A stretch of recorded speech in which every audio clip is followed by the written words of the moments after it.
हर साल अमेरिकन शहर बॉस्टन में एक साइंस और टेक्नोलॉजी की कंपटीशन होती है जिसको iGEM कहा जाता है। यह है यानी इंटरनेशनल जेनेटिकली इंजीनियर्ड मशीन्स।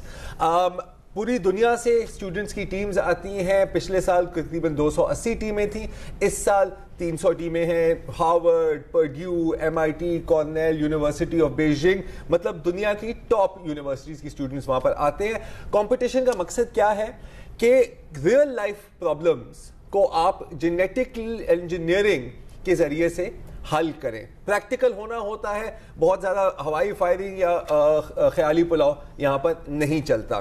पिछले साल पहली दफ़ा पाकिस्तान से भी एक टीम गई थी, इसमें 5 लड़कियां थी और 7 लड़के थे।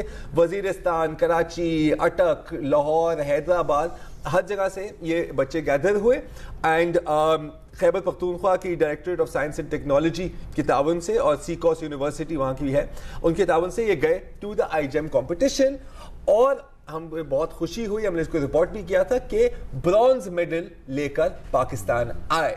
ठीक है, इस साल भी पाकिस्तान से एक टीम गई है, अगेन स्पॉन्सर्ड बाय सीकॉस यूनिवर्सिटी, लेकिन इस साल उनको ब्रॉन्ज मेडल नहीं मिला क्योंकि इस साल उन्हें सिल्वर मेडल मिला है against 300 teams across the world.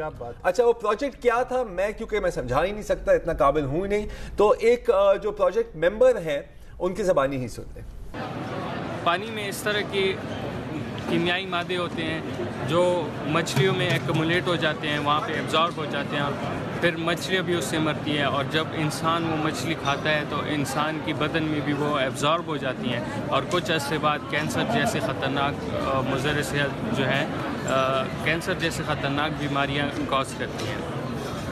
इस साल हमें इस तरह की एक मछली बना रहे हैं कि जो पानी में अगर डिफरेंट केमिकल्स मौजूद हैं, टॉक्सिक केमिकल्स अगर मौजूद हैं तो वो अपना रंग बदलेगी।